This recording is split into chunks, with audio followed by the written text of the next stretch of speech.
as a representative of the 20 to 40 male demographic that you were going for, you still have us. So just let you know that. And this, you don't have to just couch it in terms of Voyager, but as a performer, as an actor, can you give me an example of when you maybe walked off stage and you said, oh, I nailed it? And then maybe another example where you're like, yeah, I want one more crack at that. There were many Friday nights. I don't know if any of you are familiar with the SAG union rules. When you're shooting a series, you can roll from Friday into Saturday, and you can shoot from 8 a.m. on a Friday to 8 a.m. on a Saturday without stopping, without pause. And I did that a fair number of times, certainly the first 3 seasons. So around 4 o'clock in the morning, on a Saturday morning, the directors would invariably shoot out my colleagues, meaning they'd shoot Chakotay, they'd shoot Paris, Ensign Kim, and they'd leave the close-up, the final big close-up of Janeway, to last, knowing that I would be loath to give even less than my best at 4 a.m. Well, that's all well and good, isn't it? Except by then, all of the men had dropped trowel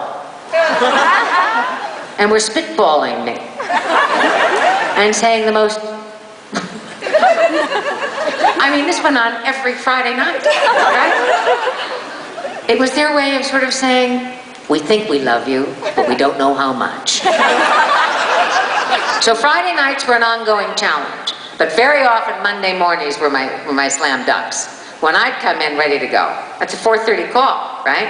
In the chair at 5, on the set at 5:30, ready to go, roll it out, right? And the rest of them would be like this. I always felt good about that. When I'd meet Picardo in the hospital, he'd be ready, we'd be ready. Almost all of those scenes with Bob were great. Crackling, yeah. It's hard to say. It's all about mood, temperament, and investment, you know? If my kids were sick, usually there was some corner of me that was absent. That was very hard, that fight, you know? To fight that fear down and concentrate on what you have to do. That's what I mean about women. I think women have to do this a lot more than men know that we have to do it. Don't you think that's true? Am I alone in this? Men are getting so much better. Men are wonderful now, but it's still very hard. It's still very much a man's world. Yes? First, I'd like to say that you may have the 20 to 40 demographic, but you're also capturing the younger demographic. My 13-year-old son, you're his favorite Star Trek captain. Because you are a wonderful mother, madam.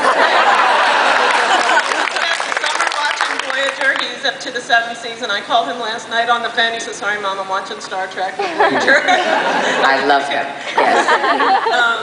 So thank you for making my job as a mother easier. He can only be better at seeing, That's a wonderful thing to say to me. Thank you. And also, it was my privilege to see you last fall at Broadway in Equius with Daniel Radcliffe. Can you say a little bit about that show? I loved it. I loved doing it. I thought Dan Radcliffe was terrific. But my great friend, Richard Griffiths, was the guy that I had all my scenes with. And I think that, Peter Shaffer is a brilliant playwright. And it's a wonderful story. I think it's a timeless story of identity crisis. And I loved the part I played, Hester Solomon. Who was she, She was just a counsel, but she was a deeply feeling and astute woman. And you love it as an actor when you when you know where you're going for a year. Do you know? For a year, you get to go to the theater every night, except on Mondays. And there's a feeling of buoyancy and ebullience, at least. I'm a creature of the theater. I'm probably most comfortable in the theater. God knows I'm happy in the theater. So I loved every second of it. Loved it. And thank you for coming. Very nice. But many, many kisses. Pepper that sun with kisses. Yes, sir. Miss Mulgrew, being the third captain and a lady, did you have any influences from Shatner or Stewart in developing your own character? What do you mean by that? What do you mean really by that? Wait, what do you mean? Did you take anything from them being a captain into you becoming your own captain? Such as what? Huh? Crisis situations, your leadership role, how you handled everything. Did you take anything from how they did? No.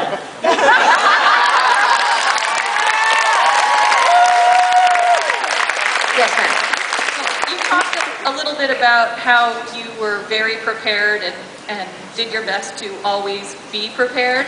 And during the run of the show, whether it was personal, part of your personal or part of your professional life, what did you unexpectedly find you were least prepared for, and how did you handle that?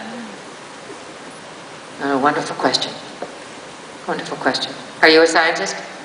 A doctor? No. Oh. I fix computers. Oh, well, it's the same thing, right?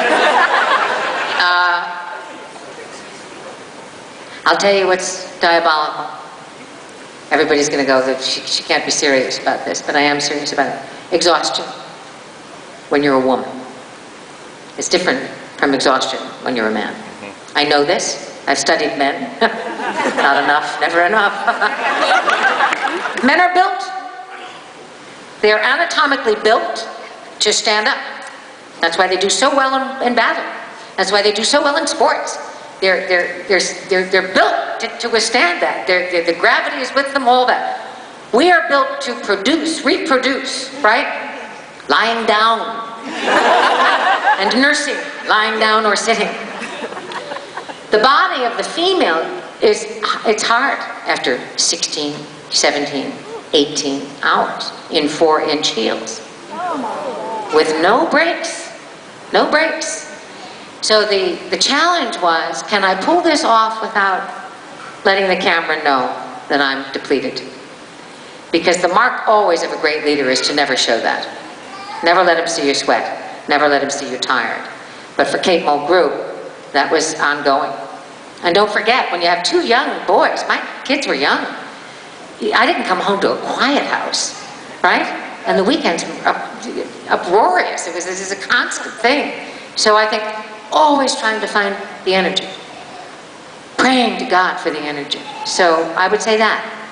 But what a wonderful question. Thank you. Thank you. Yes. Yes. Yes. Yes.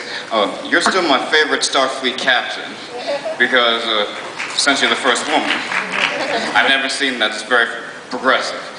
But here's a real geek question for you. And with all I'm backing up.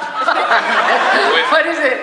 all the Star Treks, the original Deep Space Nine, Next Generation, and yours, on a way mission with all your very, very smart officers, how come none of them thought to wear body armor when going down to a dangerous planet?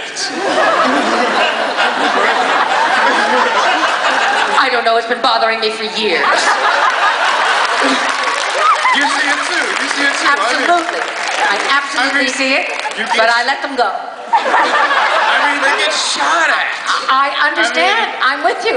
There's just no explanation for it, but they had to go. Thank you. Yes.